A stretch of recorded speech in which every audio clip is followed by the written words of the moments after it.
मांग उठाई, जिसके बाद उनका बयान सोशल मीडिया पर ट्रेंड करने लग गया। ननकाना साहिब पाकिस्तान के पंजाब प्रांत में है। वहां सिख धर्म के संस्थापक गुरु नानक का जन्म हुआ था। उसी वजह से ननकाना साहिब सिखों के सबसे पवित्र धर्म स्थलों में एक है। लखनऊ में मुख्यमंत्री योगी आदित्यनाथ गुरु तेग बहादुर जी महाराज के बलिदान दिवस पर आयोजित एक कार्यक्रम में पहुंचे और उनके साथ यूपी के कैबिनेट मंत्री बलदेव सिंह औलख भी मौजूद रहे। उसी कार्यक्रम में मुख्यमंत्री योगी आदित्यनाथ ने पाकिस्तान से ननकाना साहिब को वापस लेने की मांग उठाई। ननकाना साहिब हम सबसे कब तक दूर रहेगा और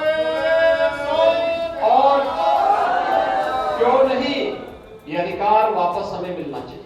सिखों के सबसे पवित्र धर्मस्थल ननकाना साहिब पर जैसे ही मुख्यमंत्री योगी ने बयान दिया, वो सोशल मीडिया पर ट्रेंड करने लग गया। अपने भाषण में योगी आदित्यनाथ ने ननकाना साहिब के अलावा बांग्लादेश में हिंदू समुदाय के लोगों के साथ हो रही हिंसा का भी जिक्र किया।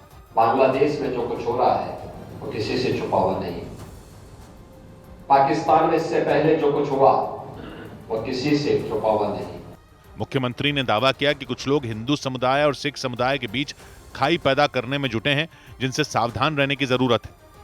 इधर 3 दिन पहले कृषि मंत्री शिवराज सिंह चौहान से तीखे सवाल पूछने के बाद उपराष्ट्रपति जगदीप धनखड़ ने संसद में उनकी तारीफ की, जो सोशल मीडिया पर ट्रेंड करने लग गई। ये तब हुआ जब कृषि मंत्री शिवराज सिंह चौहान किसानों के मुद्दे पर राज्यसभा में अपनी बात रखने पहुंचे, जहां एमएसपी पर फसलों की खरीद पर बात उठी। जगदीप धनखड़ ने 3 दिन पहले एमएसपी के मुद्दे पर भी कृषि मंत्री शिवराज सिंह चौहान से सवाल किया था। हालांकि 3 दिन बाद उनका लहजा बदला नजर आया और वो शिवराज सिंह चौहान की तारीफ करते दिखाई दिए। जिस आदमी की पहचान देश में लाडले के नाम से थी, वो किसान का लाडला होगा और मैं पूरी तरह आशावान हूं और ऊर्जावान मंत्री अपने नाम के अनुरूप शिवराज ये कर दिखाएंगे। शिवराज सिंह चौहान जब बोलने खड़े हुए तो उपराष्ट्रपति ने अपनी बात को एक बार फिर दोहराया। आज मैंने आपका नामांकन कर दिया किसान के लाडले। प्रणाम आपको। इसके बाद कृषि मंत्री शिवराज सिंह चौहान ने एमएसपी पर फसलों की खरीद से जुड़े उस सवाल का जवाब भी दिया। लागत का 50% से ज्यादा मिनिमम सपोर्ट प्राइस तय करेंगे और खरीदने का भी काम करेंगे। सदन में कृषि मंत्री से यह सवाल कांग्रेस के जयराम रमेश ने किया था, जिसका जवाब देते हुए उन्होंने कांग्रेस पर निशाना भी साधा। हालांकि जयराम रमेश ने कृषि मंत्री शिवराज सिंह चौहान से एमएसपी पर सवाल करते हुए जगदीप धनखड़ के 3 दिन पहले दिए गए बयान की तरफ इशारा कर दिया। इसके बाद यह खबर सोशल मीडिया पर ट्रेंड करने लग गई। हालांकि इस दौरान जयराम रमेश ने उपराष्ट्रपति जगदीप धनखड़ का नाम नहीं लिया और उन्होंने जगदीप धनखड़ का नाम लेने के बजाय उन्हें एक उच्च अधिकारी कहते हुए एमएसपी से जुड़े उस सवाल को फिर से पूछ लिया। उनकी क्या राय है एमएसपी को लेकर जो उस संवैधानिक पदाधिकारी ने। हालांकि उपराष्ट्रपति जगदीप धनखड़ भी ये बात समझ गए कि जयराम रमेश का इशारा उन्हीं की तरफ था, क्योंकि 3 दिन पहले उन्होंने ही कृषि मंत्री को इस बात पर घेरा था। कृपया करके मुझे बताइए, क्या किसान से वादा किया गया था और वादा किया गया वादा क्यों नहीं निभाया गया और वादा निभाने के लिए हम क्या कर रहे हैं। राज्यसभा में कुछ मिनट तक चला ये सवाल जवाब का सिलसिला दिन भर सोशल मीडिया पर ट्रेंड करता रहा। इस बीच राज्यसभा सांसद और जाने माने वकील अभिषेक मनु सिंघवी की कुर्सी पर नोटों की गड्डी मिलने की खबर सोशल मीडिया पर ट्रेंड करने लग गई। मुद्दा दिन भर इसलिए गरमाया रहा क्योंकि उपराष्ट्रपति जगदीप धनखड़ ने सदन की कार्रवाई के बीच में इस मुद्दे को उठा दिया और कार्रवाई के दौरान ही राज्यसभा में नोटों की गड्डी पाए जाने की जानकारी दी। Apparently, a wad of currency notes was recovered by the security officials. इसके बाद उन्होंने ये भी बता दिया कि एक दिन पहले जिस सीट से नोटों की गड्डी मिली वो सीट किसकी थी।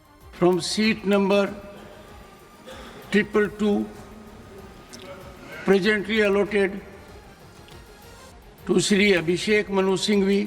हालांकि अभिषेक मनु सिंघवी ने दावा किया कि वो गड्डी उनकी नहीं थी। उन्होंने दलील दी कि एक दिन पहले वो राज्यसभा में अपनी सीट पर मुश्किल से कुछ मिनट ही रुके थे, इसलिए उन्हें ये नहीं मालूम कि वो नोटों की गड्डी वहां किसने रखी। मेरा पूरा कल का हाउस के अंदर बैठक 3 मिनट की थी। मुझे तो ये इतना हास्यास्पद लगता है, अगर ये गंभीर नहीं होता तो हास्यास्पद होता। उन्होंने इसी बात को आधार बनाते हुए तंज भी कस दिया। एक एनक्लोजर बनना चाहिए कांच का, जिसके अंदर लॉक एंड की हो, तो जब मेंबर अंदर बैठे तो उसको खोल के बैठे, नहीं तो आजकल तो सीट भी खतरनाक हो गई है। हालांकि उपराष्ट्रपति जगदीप धनखड़ ने इसे गंभीर मामला बताते हुए जांच के आदेश दे दिए और इसी बात पर राज्यसभा में जमकर हंगामा भी हुआ। बीजेपी ने अभिषेक मनु सिंघवी की सीट पर नोटों की गड्डी मिलने पर सवाल उठाए। इसके जवाब में कांग्रेस समेत विपक्षी पार्टियों ने उपराष्ट्रपति पर यह आरोप लगाया कि उन्होंने बगैर जांच किए ही अभिषेक मनु सिंघवी को बदनाम कर दिया। और कांग्रेस अध्यक्ष मल्लिकार्जुन खड़गे ने तो ये बात उपराष्ट्रपति के सामने ही कह दी। Without investigating, how can you say a particular man or particular seat? How?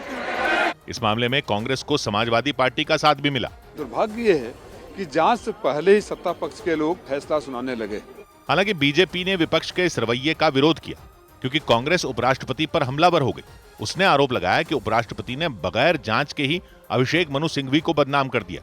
BJP ने इस मामले में उपराष्ट्रपति जगदीप धनखड़ का साथ दिया। आप पर और आपकी रूलिंग पर पूरा भरोसा है कि इन्वेस्टिगेशन डिटेल में होगा और दूध का दूध पानी का पानी होगा।